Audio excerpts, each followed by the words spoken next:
Hello. Hi, welcome. Welcome. It's Stayfhomekins once again, episode 33. Here we are now. Entertain us. Here we are now. Entertain you.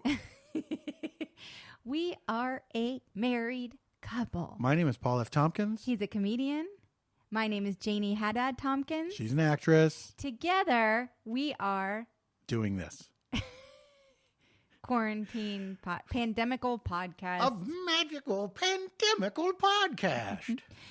So all that happens is we just shoot the shit. Yeah. That's really it. You're all caught up. Drinking my weekend water. Paul's got his weekend water. Right. Paul's got his weekend water. Hey, let's toast. We never toast. Yeah. Cheers to you. To 2020. To 2021. 21, yes. Yeah. So, remember that wedding where you guys kept toasting to evil? No. I don't remember. Oh, was that not you? Oh, well, this is interesting. Now I'm remembering it. I think it was Jenny and Ira's wedding before you and I were a couple.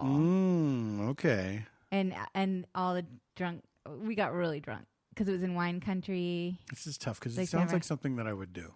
I really did think it was you. I thought like you had kept it alive at like Aaron Chris's wedding or something. I don't think it was me because there's more overlap of people from Jenny and Ira's wedding that would have gone to. Yes. It was all all my SMU classmates.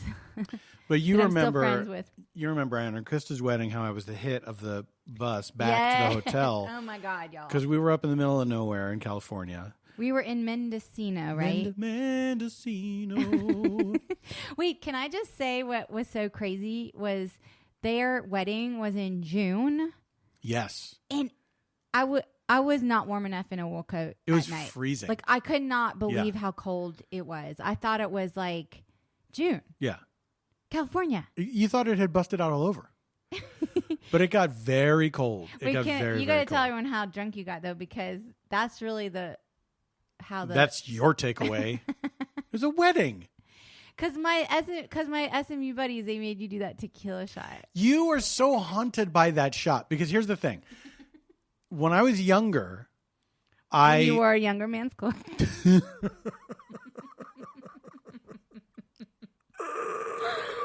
Yeah.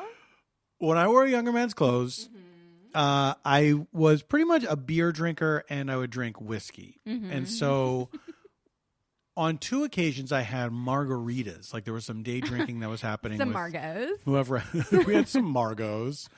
Me and my crowd of sophisticates when I was in my late teens, early 20s.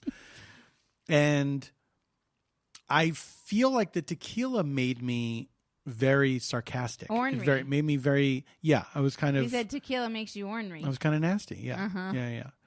And so I steered clear of it for years and years and years. Yeah, and you had warned me, never let me drink tequila. I did. Hold on a second. I didn't explain this like I was a werewolf. Never let me drink it. Promise me, you will never let me drink tequila. Don't ask me why. I swear to God, I looked away for 1 fucking second, and then Steve and Eli were like, "You gotta do Let's do shots. Tequila." This was immediately after the wedding was over. Oh, cuckoo! Hi. Cuckoo, early. And so I think we've it's been drinking so much. I think it's not we, my darling. You had been drinking so much. I had already done my drunk, sober up, hungover. This is what is shtick. so. Your judgment is so unwarranted because you were with the bride side. Here's the deal. And you all I'm going to tell them the deal. You all were drinking champagne all goddamn day. When we were lined up, you tried being a bridesmaid. I was the officiant. You tried being a bridesmaid. I'm not condemning you for drinking. I'm just saying it was not my first rodeo. You're trying to change the subject, and the subject is not is it good or bad that people got drunk at a wedding. No, my point about this. No, story, let me finish. Yeah, that's right. Can I finish? Ross Bro? Why don't you just do it then? Well, I will. So we are waiting for the ceremony to start. We're all lined up on either side. We're behind these big, gigantic bushes, right? We're going to make an entrance. And we're going to crisscross each other. The guys and the gals are going to crisscross each other to get to their places. Oh, right. I forgot about that. So everybody's lined up. So I'm in the front because I'm the officiant. So I'm going to go out. Or maybe I'm in the back. Maybe everybody else goes out first. Once again, Paul gets tapped as officiant. I get tapped as bridesmaid. Why won't they switch it around? Do a Freaky Friday on us. So there's music playing, and I see Janie. We haven't seen each other all day. Yeah, because I was fucking held hostage. Yes. Understood. Okay. Understood. Janie is dancing in this. I'm excited at this point. Slide. Really excited. She's having a ball, really folks. Excited. She's having a great time. I'm so happy for my friends. She's wasted. Totally wasted. Believe me. So the wedding happens. You would have been too. So the wedding happens. I do a great job.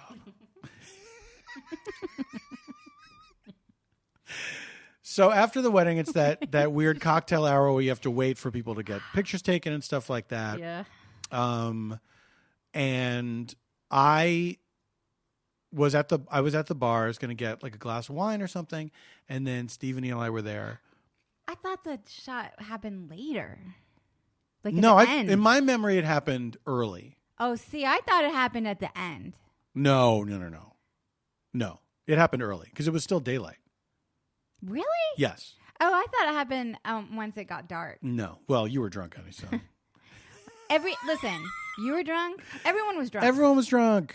Everyone was drunk. Yes. It was freezing cold. It was like pioneer times. Wait, can I tell the story of the bus, though? People were drinking paint to stay warm. Can I tell the story of the bus? No, you can't. God damn it. Hold on a second. I started to tell the story of the bus. Well, I know. You derailed it with your bitter recriminations. I did not derail it. This is all part of it. Yeah, it is. It has to be part of it. You have to understand. Okay, but you brought up the shots. I'm trying to explain the shots. I think the last time I was peer pressured into doing a shot. The very last time happy with Steve that I allowed somebody to do the come on thing and get away with it. Right. I haven't done it since. So I did a shot of tequila, and then I was fine.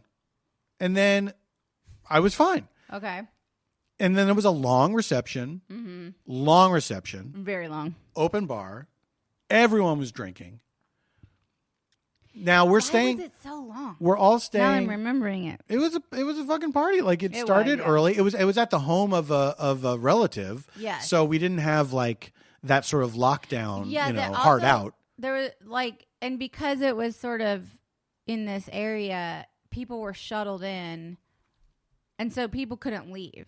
You know what I mean? Yes. Like you couldn't be like, I'm taking my car, calling an Uber. It wasn't that kind of a situation. It simply wasn't. Like you had to leave when the shuttles were making their runs. Yeah. And that started at a certain later time anyway. Yeah, and everyone was staying at various different little places. This place is like a small town, like Mendocino. I'd never been there before, and it was like, it's like way the hell up there. Yeah, we'll get into that too. Yeah. About that place we stayed.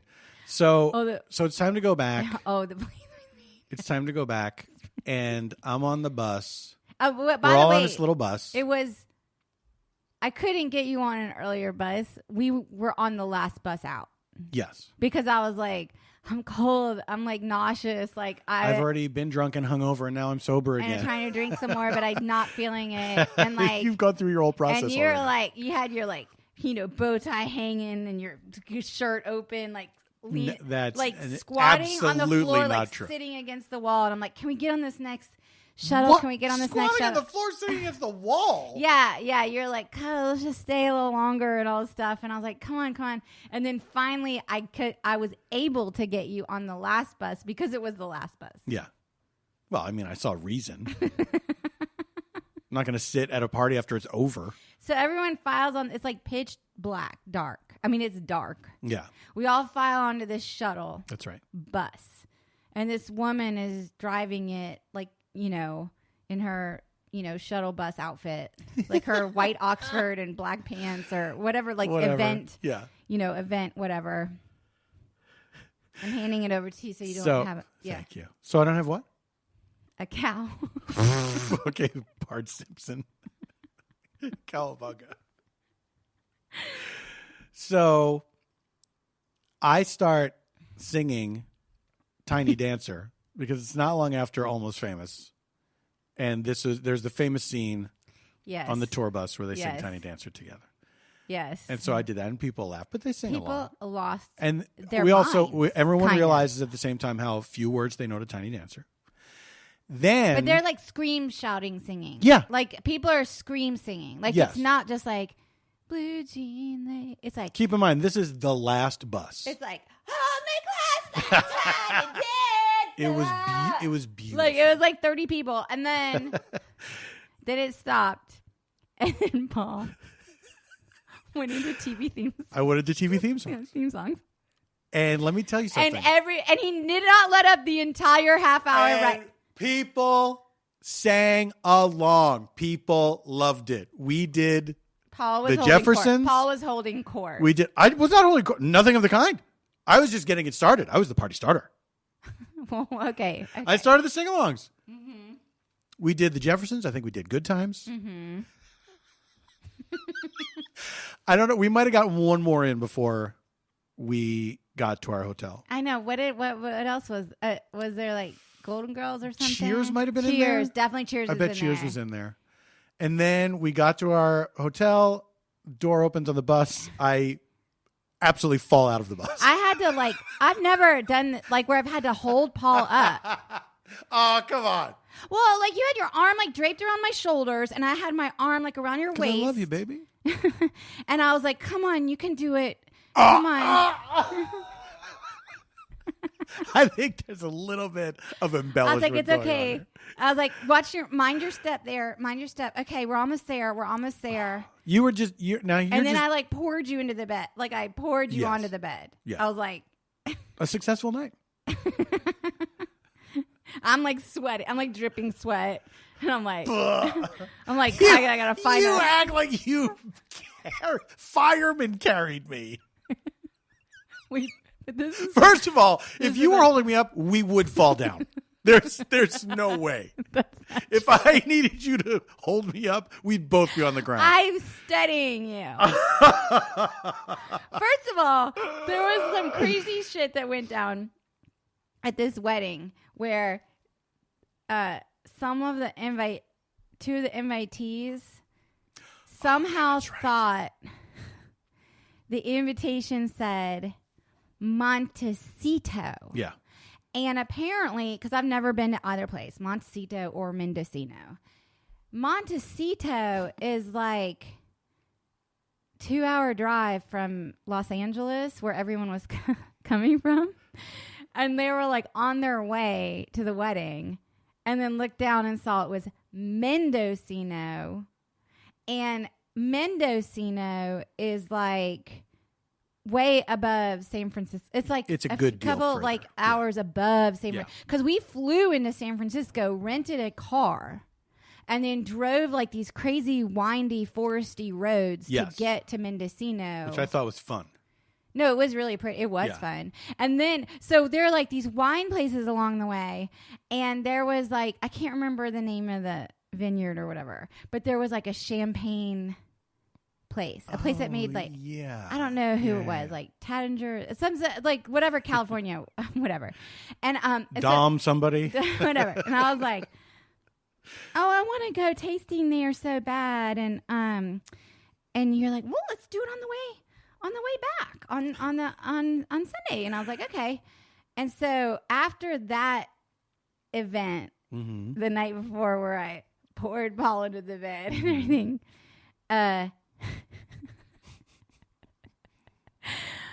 we got in the car to drive back to the San Francisco airport, and it is windy. Okay. Yeah. And I at some point looked over at Paul, and you were not your flesh color. You were a different, you were green. I was very hungover. And so I was like, are we going to go to the champagne? I said, it's coming up here on our left. And are we going to maybe still go? The way you looked, I was like, okay, to the airport. Let's just get to the airport. Just kind of, get there. But then we found out everyone else that was trying to get to the airport had to stop along the way and hurl. Which we did not. No, thankfully. That's right. There was a lot going on. There was a lot going on that weekend. People had a good time. Wait, so were you going to talk about where we stayed in Mendocino? I can't remember the name of the place, but it was weird. Was so it was a culty. It was like Source Family. Yeah, it was a without the charm. Yeah, it was there was no charm. Yeah. No, it was a pet friendly vegan hotel. Yeah, it was vegan, and the food was terrible. Now I've had vegan food before. I've had good vegan food. The food was so bad. And we were there for a couple of nights, and we started looking at the Yelp reviews, and we were going backwards. Yeah, because they build themselves as this very eco-friendly vegan, whatever. We have our own llamas and alpacas on the property. Yeah, they did. They had the llamas and the thing. And so we're looking back, we're reading the reviews backwards, Memento style, and when they first started. Apparently they fucked up so bad where they're they didn't know what vegan was or something. I don't know. There were a lot of reviews from vegans saying they had eggs. They had eggs in the morning. I was mad because they served coffee with this sort of white colored water, milky water that was something milk or whatever. And I was like, I like cow's milk in my having in my coffee, but I'm just gonna roll with it or whatever. Mm-hmm.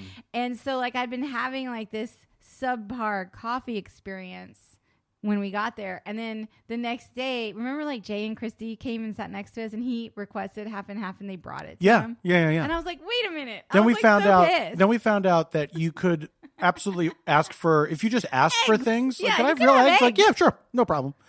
And they also had. And we loved this in the moment. They had wood burning fireplaces in the rooms. I did like the wood burning fire. I liked it. One of the worst polluting things, which I still can't wrap my mind around that. It smelled good, but it does parch you. I mean, you're just sitting there it will dry you out. Really, yeah, breathe. No wonder we were so hungover all the time. Exactly, all the time.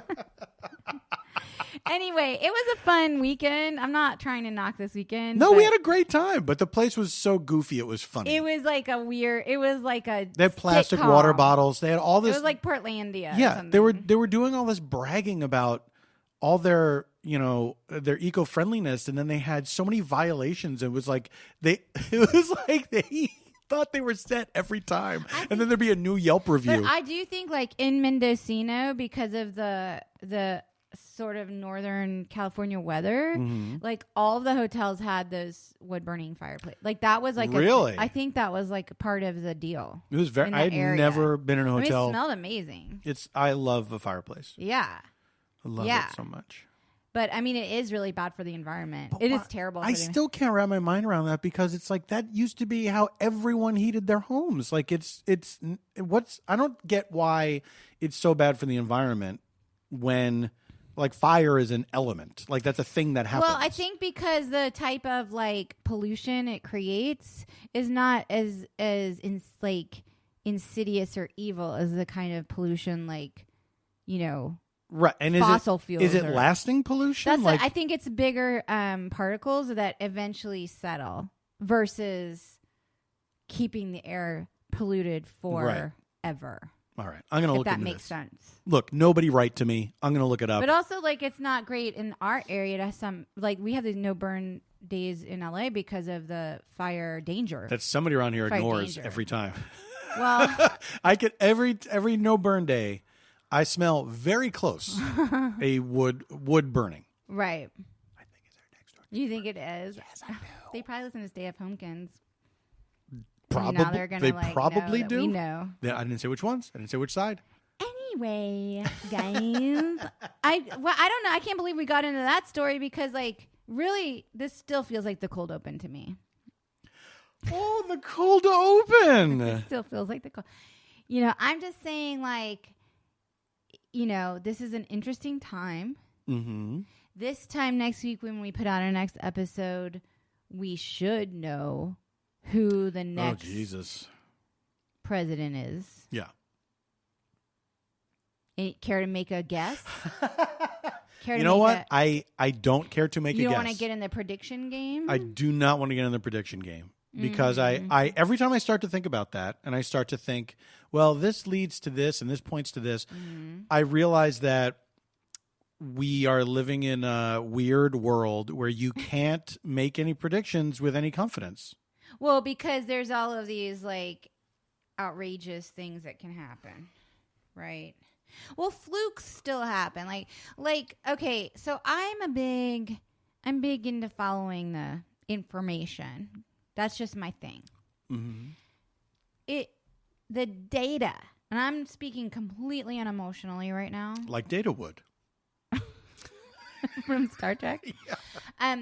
The data would suggest that it's going to be a bloodbath against Trump, that he's going to be like essentially annihilated. Yeah. Okay. Flukes. It's also what justice cries out for, but that's a different story. But also flukes can still happen. Flukes are still on the table. Yeah. There was the fluke in 2016. So, that can happen, but they have I guess adjusted the polls. They were very spot on in 2018, apparently. And so it is a gazillion $1 million industry. Yeah. That informs how campaigns spend their money, where they spend their money. There is incentive for them to refine it. Yeah. And, so I'm putting my faith sort of in the machine of it. Okay. Okay. That said, there's all kinds of litigation going, and just in the mail, the USPS being tampered with and slowed down. And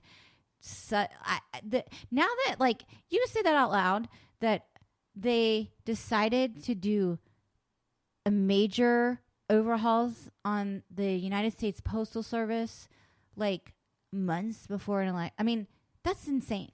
Yeah. That's an insane, stupid thing to do. It's bald. And, fine. Maybe it did need some reforming. Do it after this one thing where there's deadlines involved.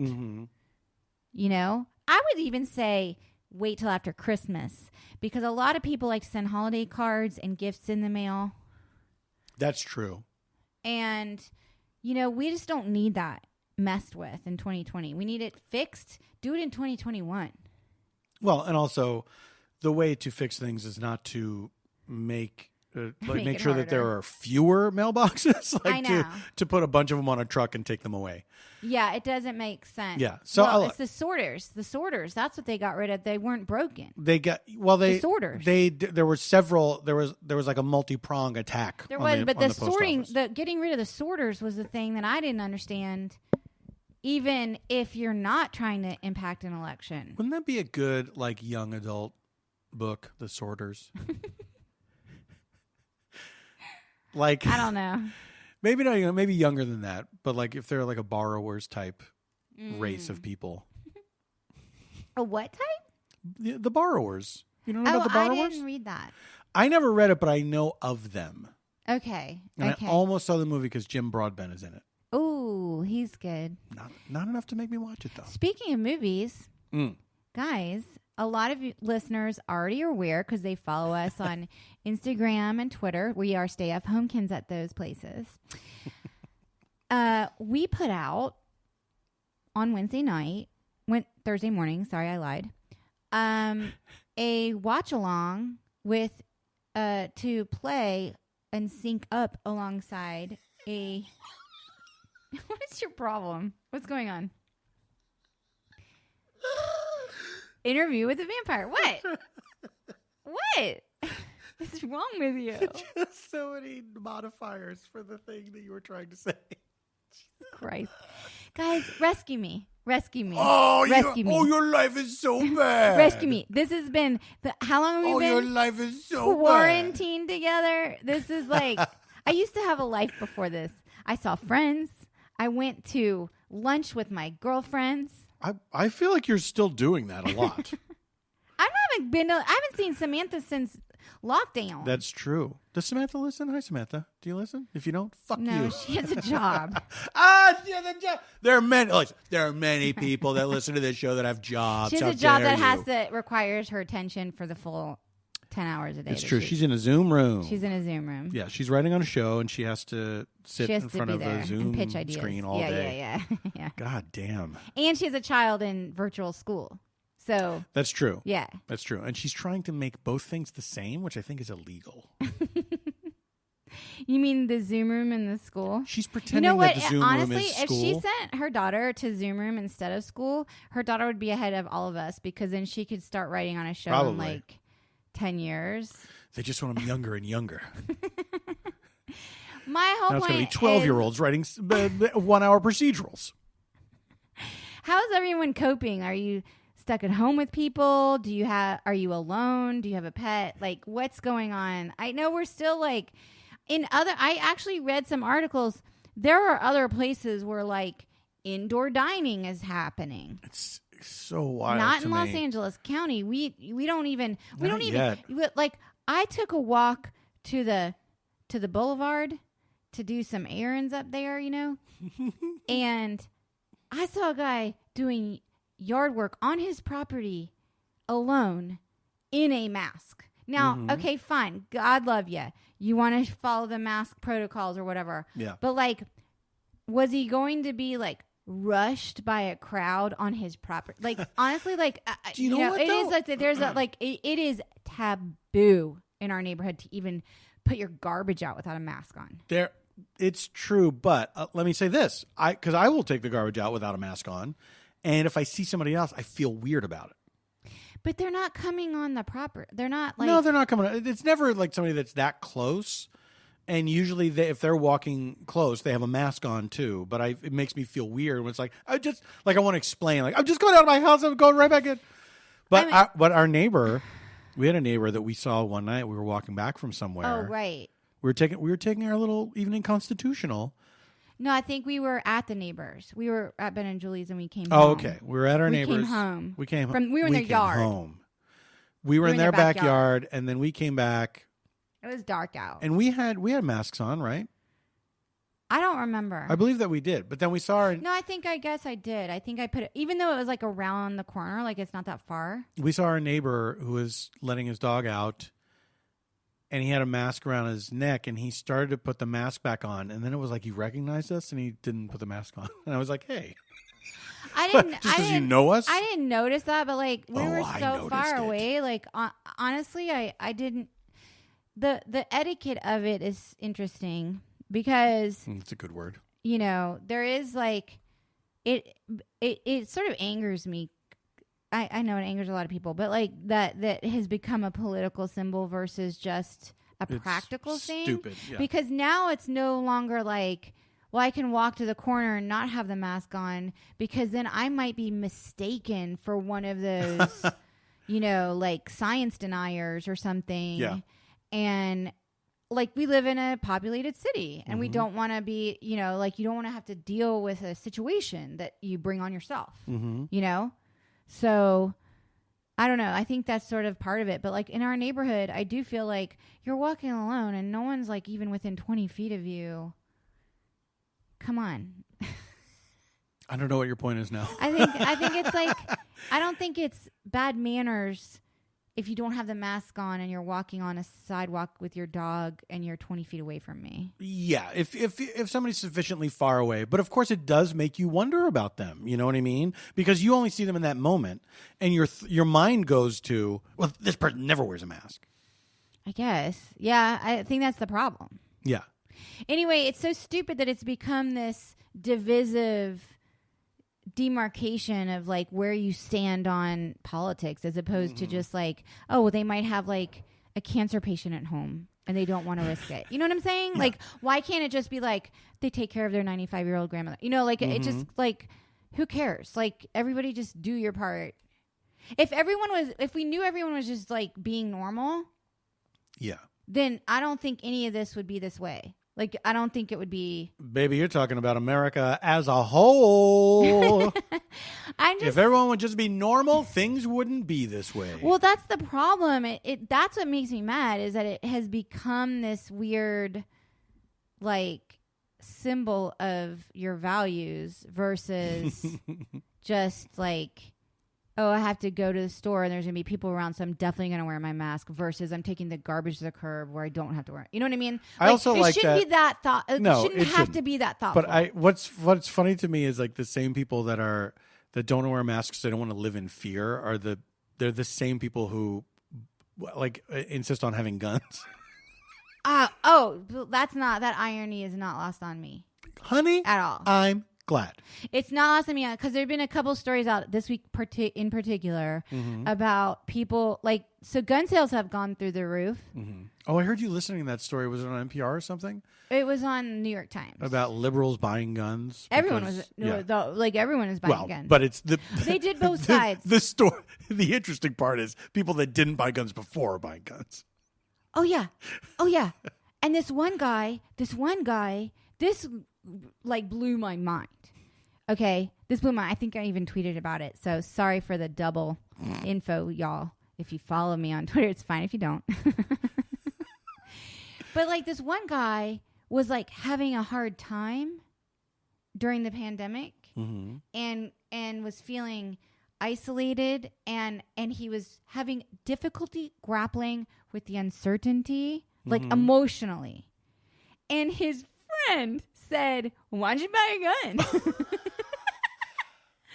Can you imagine? Oh my God. So I'm like, okay. So can you imagine being like, I'm really depressed. I feel really low. Yeah. I feel like this is a hard time. I'm having a hard time emotionally. And they're like, why don't you have a weapon nearby in case you want to turn it on yourself? Like, I was just like, wow. And then he took the guy's advice, and apparently it made him feel like somehow like more powerful or more in control or whatever. Here's what I hate. It's a great side effect of guns. I'm fine with gun culture. Like, okay, fine. Like, if you are no, you're not. I know I don't love gun culture, but I also don't. Neither do I, by the way. I don't like gun culture, but I also don't. I'm not like against your right to bear arms. Here's where I fall on it is just kind of like common sense regulations. Yes. I don't think if you're mentally ill or you're a wife abuser or husband abuser or whoever abuser, I don't think you should be allowed to carry. But that's just like, and I also don't think you need military grade weaponry to protect your home. Yeah. I don't think you need military grade weaponry to like hunt. Because like, how are you going to eat a deer that's been mutilated? You know what I'm saying? Well, that's part of the challenge. Like, if you're going to kill a deer and eat it, fine, more power to you. But like, don't use a cannon or don't use a whatever, like AR-15, like whatever. Okay, so fine, you know, whatever. But here's the thing that bothers me about the psychology of gun culture and the psychology of this phenomena, right? Mm-hmm. The idea that you can be in control. Because I think being in control is antithetical to the human condition. We are not in control, period. Right. You think you're in control? There's a fucking pandemic raging. You think your AR-15 can kill a microscopic germ? Because it can't. Do you think your AR-15 can stop a sinkhole from taking your house into the earth?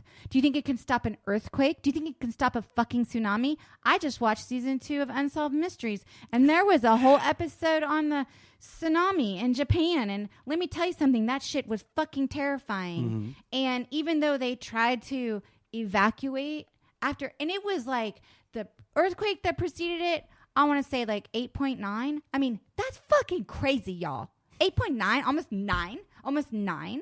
earthquake on the Richter scale? You think you're in control? You think your AR-15, your bomb making, your little Molotov cocktails or whatever you're putting together, whatever, can protect you from an earthquake? Because I have news for you. It can't. All right, we got to take a break. I do have it, because I got to fill up. Yeah, Also, sure. You know what's really appropriate? Usual Wines is bringing this episode to you. That's right. And we have a lovely little ad about them. Yes, we do indeed. And with, was it stayfhomekins? It's all in the ad. Okay. Usual Wines, y'all. Usual Wines, y'all. We'll be right back. We are happy once again to be sponsored by our friends Usual Wines. Usual Wines are wines for the modern drinker. How many times has this happened to you? You have a glass of wine, glass and a half, maybe 2 glasses, and you say, well, I'm not going to just dump the rest of that wine. It's perfectly good. I'll use my fancy vacuum cork, and then I'll get back to that wine soon. Well, then life happens, and you don't get back to that wine. Next time you want wine, you got to pour that vinegar down the sink. Usual Wines puts an end to vinegar sink. Each bottle is 6.3 ounces. They're individual bottles of wine, a heavy pour, or about a glass and a half of wine. It's a perfect serving size when you don't want to finish the bottle. Because of the single-serve format and bottle design, Usual is always fresh, no more flat, bubbly, or stale rosé. And Usual does have a rosé, as well as a red blend and a sparkling white wine called Brut. These are all delicious wines. We've tried them all. You're going to like them. If you like wine, you're going to like Usual. And they have a special holiday product coming early November, Usual Reserve. It is an ultra premium limited edition Mount Veeder Cabernet Sauvignon. Here's the quote. Introducing Usual Reserve. This is our most special wine yet, just in time for the holidays. Hailing from one of the most celebrated plots of land in all of Napa, this Cabernet Sauvignon is concentrated and rich with just enough grip. Now, grip is a wine word that I don't know, but I am definitely intrigued. Go check out usualwines.com and use our discount code stayfhomekins for $8 off your first order and try your first glass on us. That is usualwines.com. Use our discount code stayfhomekins for $8 off your first order. That was Usual Wines. Like it was a song. By Paula Tompkins. And that was Usual Wines by Paula Tompkins, reminding you to buy some Usual Wines. Usual Wines. Use our promo code. Stayfhomekins. Tell him Stayfhomekins sent ya. Yeah, tell them that. Is there a box for that? Sometimes there is. How did you find out about us? Good point. Thank you. So, in the break. Yeah. A friend who... Can we talk about how we loved this thing that we watched? Yes, I was thinking it was saving that for recommendations, but we can get into it. Oh, because I was going to mention about the text. But you know what? Let's do it. Well, let's do it now. It might be uninteresting. I don't think so. Let's make it interesting. We watched this miniseries on Netflix that we absolutely loved. You guys may have already watched it, or maybe you're planning on watching it, or maybe you don't have Netflix, but maybe get Netflix for a month and just watch it. Also, did you know I read today that Netflix is raising their prices? Wow. Wow. What? What? I mean, I guess you get what you pay for. You get what you pay for. But honestly, kind of bold. Yeah. When I think like during the pandemic, like certain like huge companies, like first of all the tech, like Apple's doing great, Microsoft doing great. Mm-hmm. You know, obviously Zoom did well. But I'm like, obviously Zoom. But like Facebook is still hanging in there, even though everyone despises their shtick, right? Well, not enough people. Yeah, but like no one will ever quit, and I'll tell you why. I quit, but you didn't, and I'll tell you why. Okay. Just because you're not on Facebook. Yeah. You're on Instagram. I am on Instagram. It's true. Instagram is Facebook. Yes. Well, but it's owned by Facebook. It is owned by Facebook. It's harder, I think, to spread misinformation on Instagram because you have to... Depends on who you follow, I guess. It does depend on who you follow. And also depends on, are you the type of person that just like searches hashtags? You know what I mean? If you're looking for For me, the user experience of Instagram is I just want to look at my friends' pictures. There are some people that I don't know that I like what they post. Sure. That it's fun to follow them. I follow a couple hashtags. You don't follow any Do you follow any hashtags? I'll tell you the 2 hashtags I follow. One is babies and wigs. Okay. Which is not as much as you would hope, but it's every once in a while somebody puts one in there and it's like, this is great. Okay. The other one is one that I started a couple years ago. Right. That one. I know what you're talking about. Fat babies and or pets. Right. And it was around this time, yeah, a couple years ago, where I implored people because I felt like my feed did not have enough. I know a lot of people with kids. Fat kids. I know a lot of people have big fat babies. Oh, I love fat babies. Paul's obsessed with babies. People might not know this about you. Love them. And he I was like, loves please babies. Please post He doesn't want to pictures. own one. He just wants to look at one. Best way to enjoy baby. I think it's the best way to enjoy baby. Exactly. I was imploring people, please, please, please post pictures of your babies in Halloween costumes And they did. and your pets. At first. Not enough people. And then there's one person that thought I was being sarcastic, was giving me a hard time about it. I was like, I don't know what about this you read as sarcasm. I genuinely want to see these things. I could not have made it any plainer. I don't understand. But that hashtag people's cynicism. You know what? Get over your cynicism. Get over your cynicism about my cynicism. Get over your cynicism. Yeah, don't project your fucking cynicism onto me. Don't pee your C on you me. Think I don't have enough cynicism of my own? We're all good here.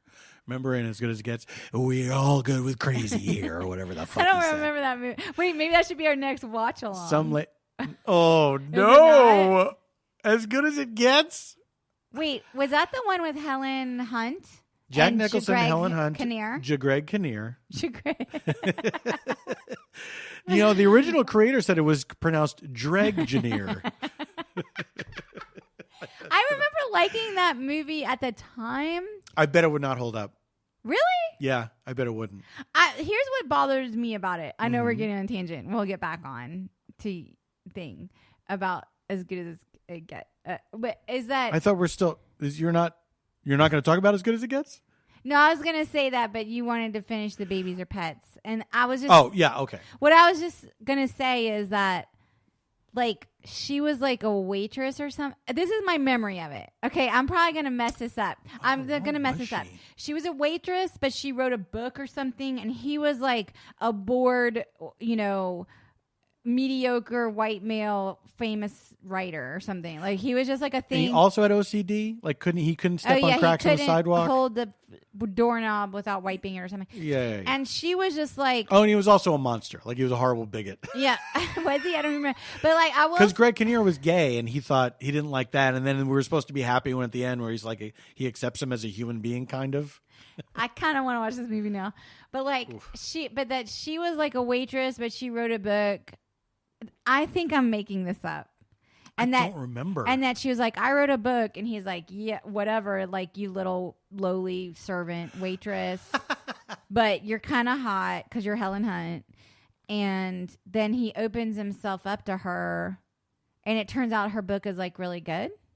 Isn't that right? I honestly don't remember the writing aspect of it at all. I don't remember that he was a writer. Maybe I'm making this up. Honey, you could be entirely 100% correct, and I have no idea. Here's what I remember about that movie. Okay, I'm remembering something in real life, too. I'm going to tell you in a minute.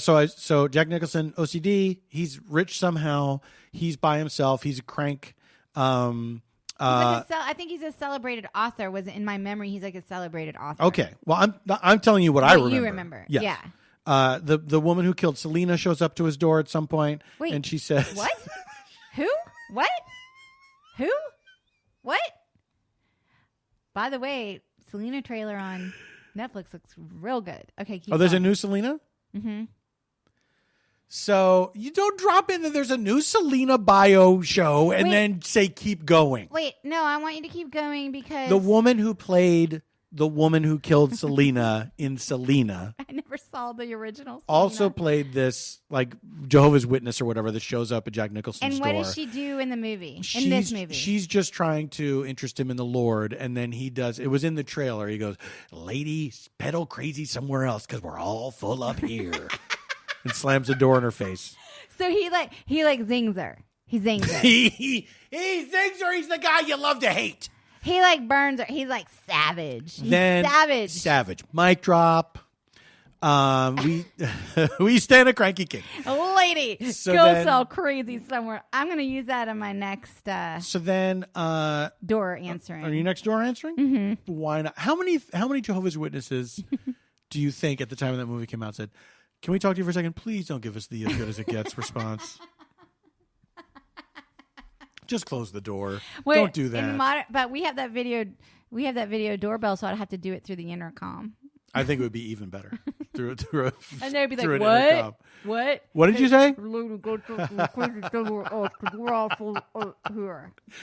His neighbor is Greg Kinnear, who I feel like his playing name very gay, but he's not gay in real life. It's so, which is so I'm not gay, so I don't know how this feels to people.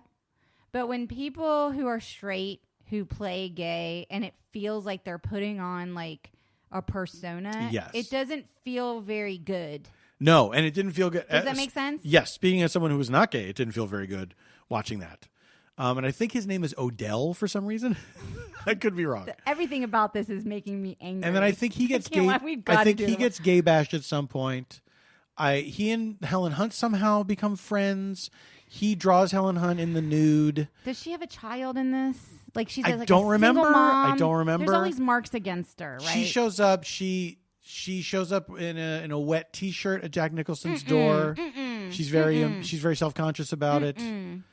No. And then they get together. And they're 40 years apart.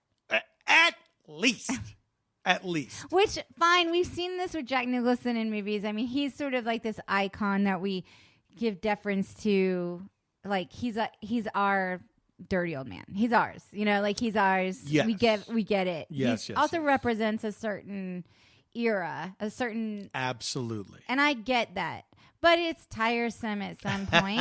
Yes. Very, very it's not much an interesting thing to build a movie around unless you're really examining that. Yeah. Which I think they did in that one, that Nora Ephron one. He was dating the daughter. It was Amanda Peet. But then Diane Keaton was the mom or something. Yeah. Going around again. What was that called? I want to say it's complicated, right? Here we go. I think it was It's Complicated. No, I don't think that was that one. Keanu Reeves was in that one. Keanu Reeves was in the one I'm talking about. No, hold on a second. The one I'm talking about, Keanu Reeves was in. Yes. It's Complicated was Alec Baldwin.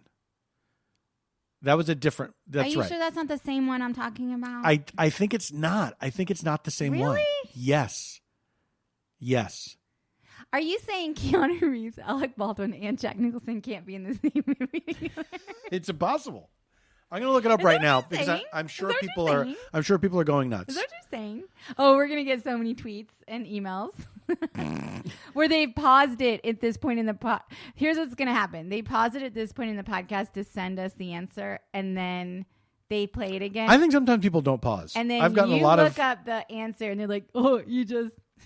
I've gotten a lot of. Yes, I've gotten that a lot. I like with it. People It's listening fine. to podcasts are like, they tell me the answer, and then they say, "Oh, you got the answer a second later." I know, but it's kind of cute. I'm not knocking it. I just think it's a funny little. I'm knocking it. I despise it. No, I think it's a quirk, and I think it's adorable. You think it's a quirk? I enjoy the engagement with the listeners. Yes, It's Complicated was Meryl Streep, Alec Baldwin. This one was Diane Keaton. That's a different one. Yes. So wait, It's Complicated. Was that the one where she had the enormous kitchen that she was remodeling or something? That's every Nancy Meyers movie. Oh wait, Nancy Meyers. It's not Nora Ephron. Same diff. For reals? Look, everyone's got big, beautiful kitchens. I think Nancy Meyers is more the big, beautiful kitchen, and Nora Ephron is more the. It's less it's more upper middle class porn, and it's more relationship stuff. Okay. Right. Okay. So it's Keanu more Reeves, filmography. substantive. Nothing against Nancy Meyers or Nora Ephron. I'm just saying. No shade. There is no shade, honestly, because I enjoy these actors that we're talking about. I particularly like Keanu. He's great. I love Keanu. Keanu is good vibes. I waited on him one time when I worked at Yeah, Tower we Video. talked about this on the Did podcast. we already? Yeah, because remember we did that whole Bill and Ted's, and we talked about how we saw him with Alex Winter. Yes, that was wonderful. Guys, episode 33 might touch on things. Hey, did you know that Keanu Reeves has been in a lot of stuff that I've never ever heard of? No, really? Something's gotta give. Something's gotta give. We're talking Jack Nicholson. We're talking Diane Keaton. Amanda we're talking Peet. Keanu Reeves. Amanda We're talking Amanda Peet as Marin. We're talking Frances McDormand. We're talking Jon Favreau. I forgot We're about talking Paul Michael Glaser, Starsky himself. We're talking Rachel Ticotin. I've never said her name out loud.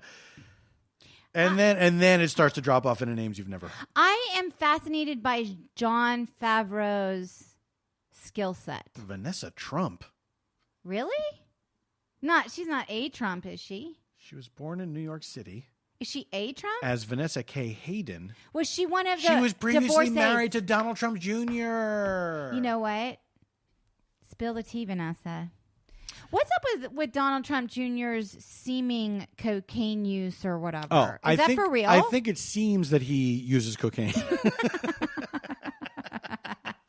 Is it? I mean, or is it meth? Like someone was saying, like I seen that with meth. Who fucking knows? Who knows?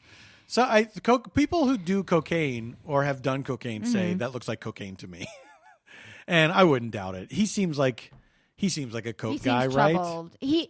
He seems. I think troubled is very generous, honey. You're being very nice. I mean, here's the thing, guys. HTT. I've read a lot about the Trump universe. Okay, fine. I read the Michael Cohen book. You read Mary Trump's book. I read Melania's. You read The Art of the Deal. I read Melania's ex-best friend. I read the Melania's ex-best friend book. This is embarrassing. This is because I'm in my second glass of weekend water that I'm saying that I read all of this. I did read the Bob Woodward. I did read. I read the Comey book. Okay, I read it. I did it. I did it. There, I said it. I was just curious. I started the dumb crazy guy one, the crazy with the mustache Bolton Jack one. the Ripper? Oh. But honestly, could not tonally handle it. Like, tonally, it was very upsetting. Because John Bolton's an asshole? Yeah, like he didn't try to hide his assholeness. Yeah. You know what I'm saying? Yeah. But anyway, from what I understand with the Donald Trump Jr. situation, and this is going to anger a lot of people, is that I mean he's been abused. I mean, like Donald, absolutely. But of course. But absolutely. I'm saying like Donald Trump, like full on would say in front of him to strangers, like I'm not proud of him. He's not smart. Or of course. But like as a way to like, I don't even know if he believes it or not. You don't know if Donald Trump believes these things about his son? No, I think that's how he messes with people. Like he might not even believe it. He might just be saying it to like keep him under a notch or keep him down a notch. I mean, there is that, but I also think that he believes it. What I find because it's you don't have to believe it. You don't have to not believe it for it to be horrible to say. Do you know what I mean? I totally agree. But I will say this. There's a degree of evil higher in not believing it and doing it anyway than believing it. I guess. Do you know what I'm saying? Yeah, I do. But I think in this case, he probably believes it. I think, well, I find it... I don't think he's like secretly proud of his son or secretly thinks his son is competent. It's frustrating that his adult children can't escape this. Well, it's very sad. It's very sad that these kids have been raised by a monster and then still well into their adulthood, they are still trying to gain the approval of the monster, you know, is a terrible thing. But imagine if your dad was president of the United States, like you would want... So, like that would change the whole dynamic too. Do you know what I mean? I can't see that. You're kidding, right? Yes, of course. Like that is the biggest. Like I'm trying to imagine if my dad was the president. How weird that would. Like, all I would care, like, if my dad were the president, like, all I would care about, honestly, the White House chef. Because apparently, like, if you live in the White House or you were part of the White House, like, you can say at any time, at any point in the day, like, I want, you know, macaroni and cheese, and they will make you, like, homemade like, right.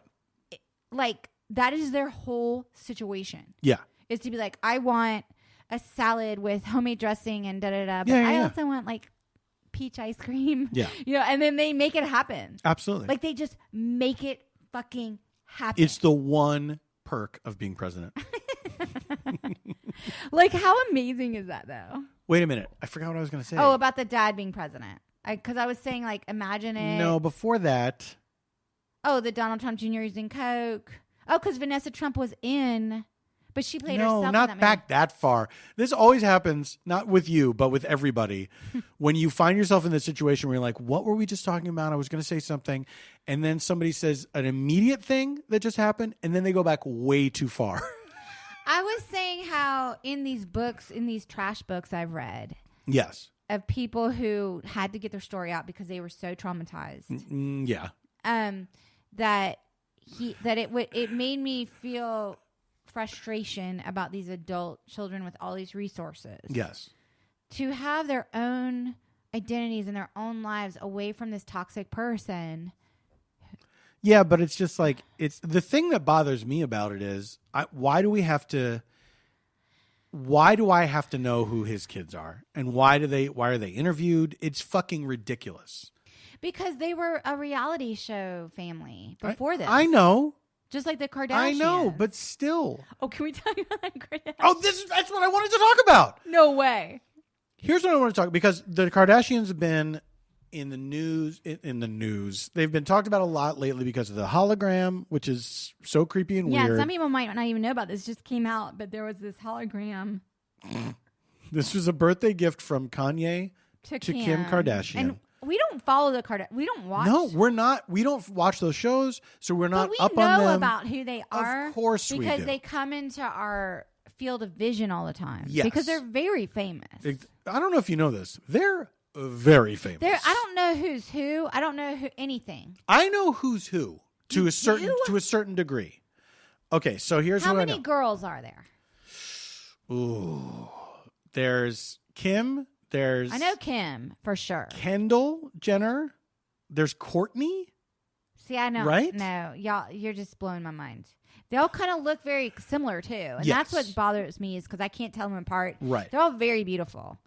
I'm not gonna lie, they're very beautiful, and they're just like weird things now. Well, they're very they are very like I guess there's plastic surgery and makeup good and guess. hair Yes. extensions and corsets and waist training and there's Who all knows? of this stuff. It's such a anyway. They I don't want to. Beautiful before that though. I don't remember. I don't really remember them before that. But here's what I want to know.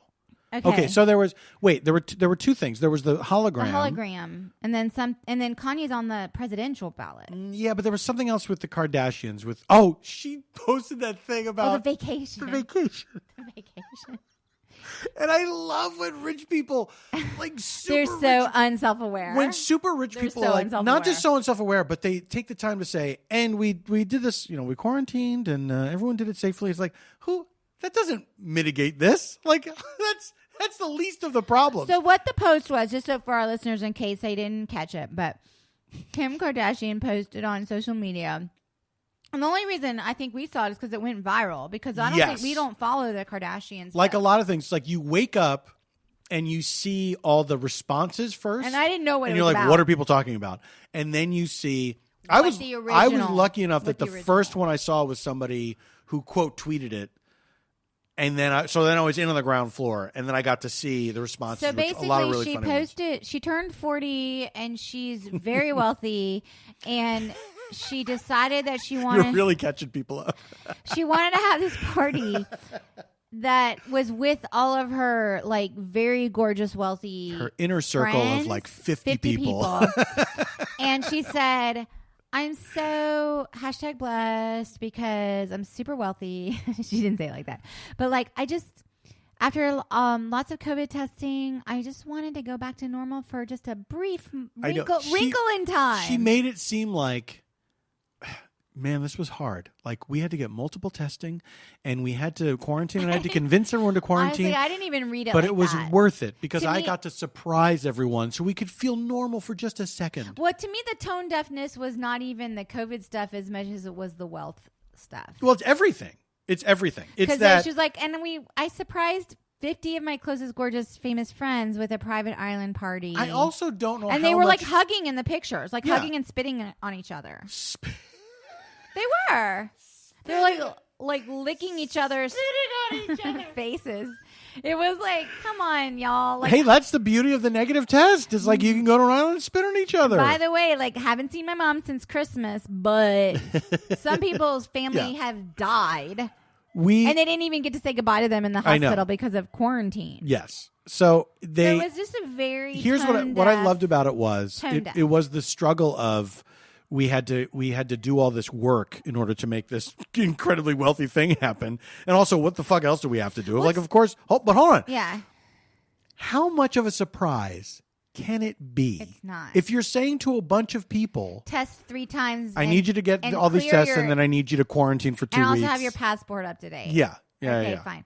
That's all I'm going to say. To me, it was less about even like, I think to me, the problem was sort of like her believing that we want to know about this.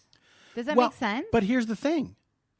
Like, why do I want to know about it? You don't. Do it. You don't. Do your thing. But when be your rich self. When you read the replies to these posts, which I sometimes do. Yeah, because it's hard not to. Of course, there's a curiosity. There's a ton of people that are saying, "Oh my God, this is so great!" Like when she posted that hologram, which was terrifying. I couldn't watch the whole thing. I read the comments. First of all, replies. I thought it was David Strathairn. It was Strathairn. I was like, "Oh, David Strathairn is doing okay, whatever." Another friend of ours said it looked like Joe Isuzu, which is that. Now there's a reference, folks. I had to Google that one. But the replies to that hologram thing, overwhelmingly, people are like, "This is beautiful, and what a thoughtful man that you have married. This is wonderful." But here's I can't get behind this I have a problem with this, and I'll tell you. Yeah, keep going. Yeah, with all this Kardashian stuff. Yeah. Here's what I don't know. So Kanye, who is a sick person. Yeah, he has a legitimate, documented and documented mental illness. Bipolar disorder. Yeah, it's not even like we're saying that. Like, yeah. He's doing this presidential run. He's the vice presidential candidate with this other person. Mm-hmm. Has Kim endorsed this? Like, does she say, "Vote for my husband for vice president"? No, because I think there was a tweet like a month or two ago where she was like, "Come on, y'all. Like, if you have a loved one with a mental illness," like there was sort of like a "leave us alone" kind of thing, and it was like, well, like you're literally living your life so like every intimate piece of your life is turned over and so public. Like, of course people are gonna be like, on the one hand, I totally empathize because I do feel, and she was like, "Please extend empathy to my family," and and it's like, well, yes, of course people empathize with having an out of control mentally ill relative.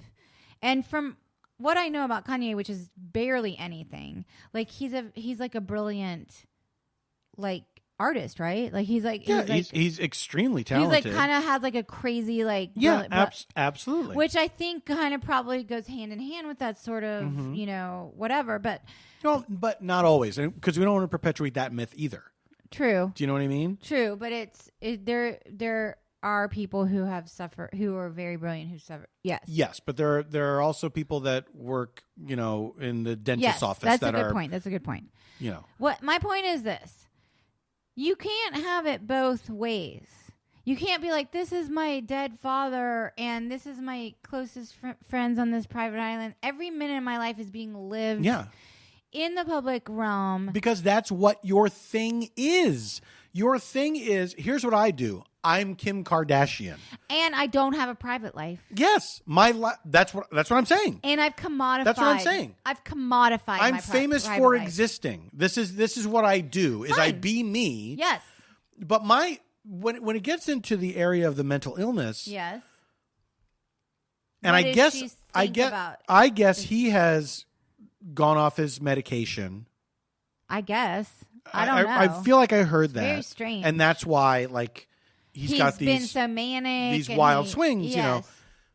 But it's like if you're married to someone with a mental illness, Yes. which a lot of us are, Yeah. Oh, are we? some of us in this room. Okay, keep going. I'm just kidding. If someone's mounting a campaign, whether it's serious or not, who knows how serious he is about this shit? Here's the like, thing. what are you doing? You know what I mean? Well, on the one hand, Of course, it's going to invite questions. I'm going to play devil's advocate for 2 seconds. Okay. On the one hand, this person is an adult. Yeah. There's nothing you can do. Right. On the other hand, they may need medical attention. Mm-hmm. What can you do? Yeah. I don't know.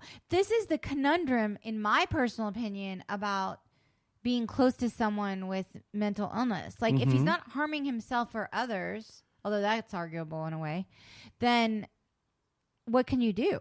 Well, when it I mean, I guess the thing that I'm curious about is what were the discussions about the political career that went on? I don't think there were discussions. You know what I mean? I don't think there were discussions. Yeah, I don't think so either. I think he has a delusional and also enabled fantasy about this because the Trump camp has embraced it. Yes, of course. Of course. But I don't know how much of it is calculated like PR and how much of it is, oh, this guy needs some help, you know. I think it's this guy needs some help and that it's like, well, what can you do? That's always my That's default. what I think. That's always my default, you know. But it is weird that it's sad. it is very strange Yeah. for a person to be running for a high office. Right. Whether seriously or not, it's like out there. It's very out there. And then I mean, like it's a known thing. It's not. It's Oh, but it is out there also. Yes. Whether it's serious or not, it's an existing thing. Like when I went to vote, Yeah, his name was on the fucking ballot. I know. It's very strange if that's happening, and the spouse of that person is not saying like, "Vote for my husband." Well, It's weird. because I think she is sort of like he needs help. Yeah. I think she said something about it. And then what's going on? That's the thing. It's like, okay, if that's the case, like, I can't say vote for my husband for vice president because he shouldn't be doing this. This is a problem. Right, he was vice president in California, but he's president on some ballots.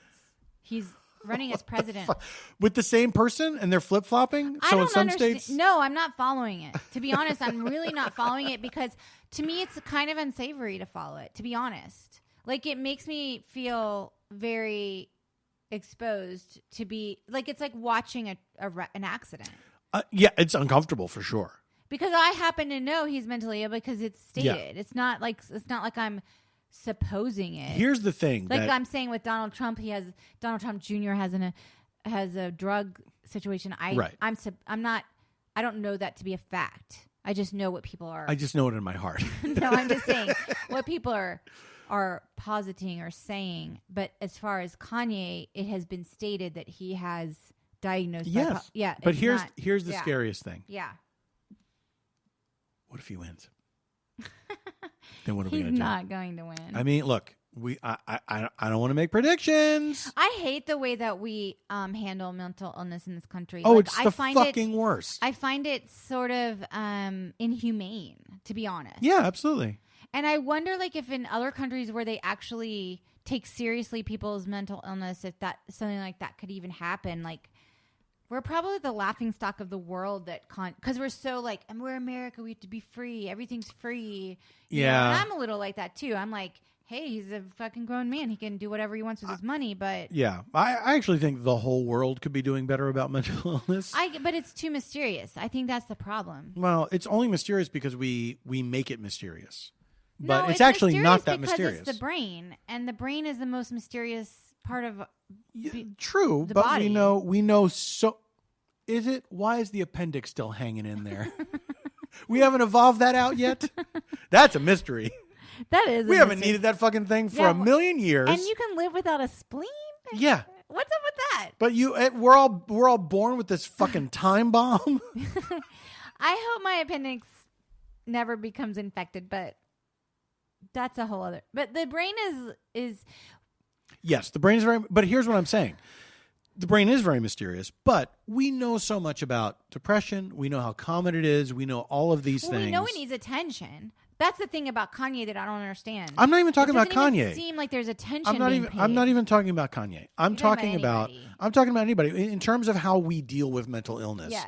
Like it should be more by this point. It should be more destigmatized than it is, and we could all be doing better about that. That is an interesting point. And I'm I was an just interesting listening guy. to something about like psychedelic because I was listening to something, like there's been a lot of resurgence of interest in psychedelics in terms in this of house. Oh God, I wish. Guys, we're tripping balls right now. now. As far as like what it can do for treating trauma or Right. PTSD Right. or certain like anxiety or fear. And I didn't read the Michael Pollan book, but I guess there's like a book about it. Mm-hmm. I just find it interesting that we're still so far behind in terms of being able to chemically treat these things when we can chemically treat so many other illnesses of the body. Absolutely. Like, we can like. Well, one of the reasons we're so far behind is because it is so stigmatized. Well, that's the thing. I was listening to this because I guess like it was like the 100th birthday, suppose if he'd lived, of Timothy Leary, and so there was like this little blurb podcast I listened to about it, right? Where when LSD was first invented, like in 1930 whatever, mm-hmm. that like there was a lot of research being like very positive research being done on how it could help these afflictions, mm-hmm. and then like all of a sudden there was like this real like fear and backlash against it, like in the 60s. And they stopped the whole situation. This is so reductive. Like I'm not giving you the real story. Ultimately, it didn't make soldiers into unstoppable killing machines, so we didn't care anymore. I mean, I just find it very interesting though, because I guess it's like Timothy Leary himself, and like he experimented himself. Oh, he sure did with it, and and it was just an interesting thing. Like we don't have anyone like that alive today, really, that talks about. Maybe Michael Pollan was trying to do that in his book. Again, I didn't read his book. Guys, read the book. Y'all have probably read the book, and you're probably going to email me. Don't. If you've read the book, don't email. No, email us. I love when y'all email us. I see. We love it. All right, we should wrap it up. Do you have recommendations? Well, so do we recommend? We didn't actually say. Well, that's now I can say it. Yeah, because I was going to say it right after the break. After usual, that's right. After usual, wine's butted in. Was that we watched this miniseries on Netflix that we absolutely loved, and we're not the only ones talking about it. So this is not like some esoteric recommendation. We're not pretending that we discovered it. It's out there for everyone. Out there, and like people are going bananas over it, which was The Queen's Gambit, which is this miniseries that was based on a book by the guy who wrote Moneyball and The Color of Money and all No, he did not write Moneyball. He wrote The Hustler, Color of Money. Walter Tevis is his name. Moneyball is not connected. Do you think every movie with money in the title is connected? I don't. Maybe. He wrote Wall Street, Money Never Sleeps. He wrote Funny Money. By the way, Wall Street would be a good watch along movie. Wall Street. Oh, it might be the original. Yeah. Because I caught it. Didn't we just watch it not that long ago? Parts of it. The Parts reason we of did it. the watch along Parts because of it. after we watched Showgirls, we realized we should have like recorded it. No, because Showgirls was not that easily findable at the time that we watched it. Remember? No, but it was after we watched it. But we didn't know that. We didn't. We were babes in the woods. Anyway, The Queen's Gambit, based on a novel by Walter Tevis. It is a miniseries on Netflix. It's fucking excellent. good. We really, really enjoyed it. It's about a chess master, or like a chess master. Here's what it is. It's a coming of age story of a young woman with a difficult life who ends up being kind of a chess prodigy. Gifted. She's gifted at chess, yes. But it's so much more it's not just the gifted story. It's about like grappling with, number one, trauma, number two, isolation, number three, a talent. Yes. Like, how do you handle a talent? Anyway, I was so blown away by this miniseries. We loved it. I'm like obsessed with this little British actress who's the main girl. Because first of all, she was in The Witch, which is a great Halloween movie. Right. By the way, we watched it Anna Taylor-Joy, her name is. Anya, I think. I'm sorry, Anya Taylor-Joy. Yes, that's correct. But here's the thing. Remember we saw her in The Witch? I want to say it was like 3 years ago that we watched that movie around Halloween. And I lost my mind over that movie. Yeah. It was great. It was a really good movie. The movie's super slow, but then the end is everything. And then Paul got me a pin that is really I have like a whole thing with the movie. Yeah, if you haven't seen the Vivitch, it's which I absolutely think worth is a great seeing. movie in terms of like how horror movies, like if they have like strong metaphor, yes, that you can relate to. Yeah, the horror part feels very earned. Yes, and not just scares. Mm-hmm. You know what I'm saying? Yeah. Anyway, she was the witch in it, I guess. Yeah, she was absolutely terrific in this. Riveting. Great cast. Riveting. And the whole cast really of the smart, Queen's Gambit. It's really smart and sexy and it's really well done. I went gaga over it because number one, the protagonist is unique. Number two, the design of the miniseries is like insane. Insane. Yeah. Like they show all these chess matches in every episode, but so differently. Yeah. Like there's so much creativity that went into the telling of the story. Yes. And the costumes are amazing. I ugly cried. But also like what's funny about it is I know nothing about chess, and I've seen a lot of people online that are like, I know nothing, I don't care about chess. Anyway, I was like, am I gonna learn chess? Because it like felt like so interesting. And so that's what I was gonna say is that during the break. Mm-hmm. So our friend Mike Castle is a chess fanatic, right? Yes. And he texted and he said, if you really do want to learn chess, I'll teach you, or something like that. And but then what I said to Paul was, he doesn't know how stupid I am. Didn't I say that? Right yes, you did. But look, you're just as stupid as I am because he doesn't know how dumb I am. I don't know. How dumb I am. I don't know if I could wrap my mind around chess. I felt the same thing when I was watching. I was like, man, I wish I learned how to play. Do you remember that time?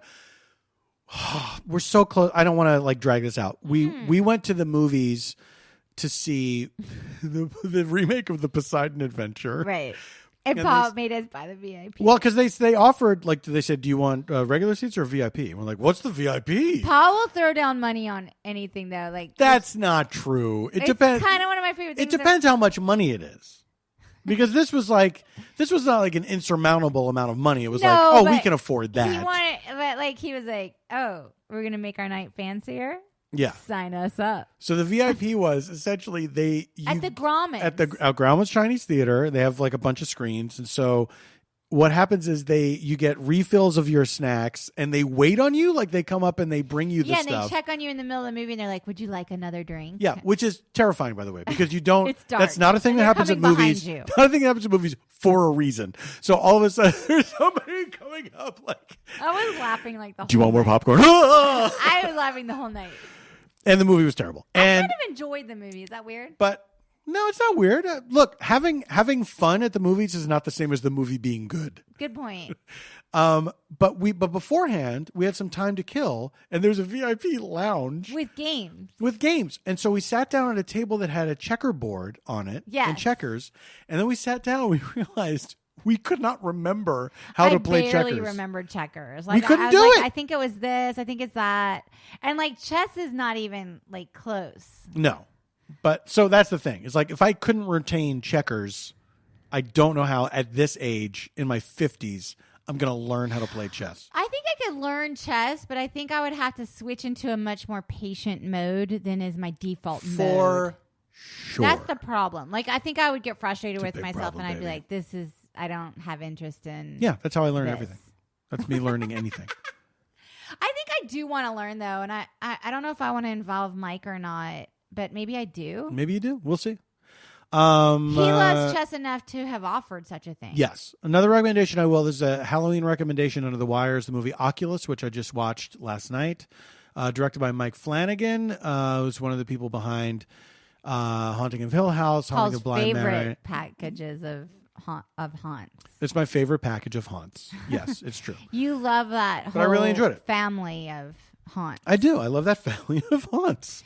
No, but in my opinion, the Queen's Gambit, it's like definitely if you have to borrow someone's Netflix password or whatever to watch this. Yeah, it's great. Like, do it because it's like 7 or 8 episodes or something. 7 or episodes, 9. I believe. Yeah. That's it. There's just the one. It's beautiful. It's not going to be more seasons. It's not an That's it. ongoing season because it's based on it's a miniseries based on a book. Yes. Which is kind of my favorite thing is when they take a book and make it into a miniseries instead of a movie. I hate when they do a movie out of a book, out of a beloved book. Okay. Which is Interview with the Vampire, which we just did.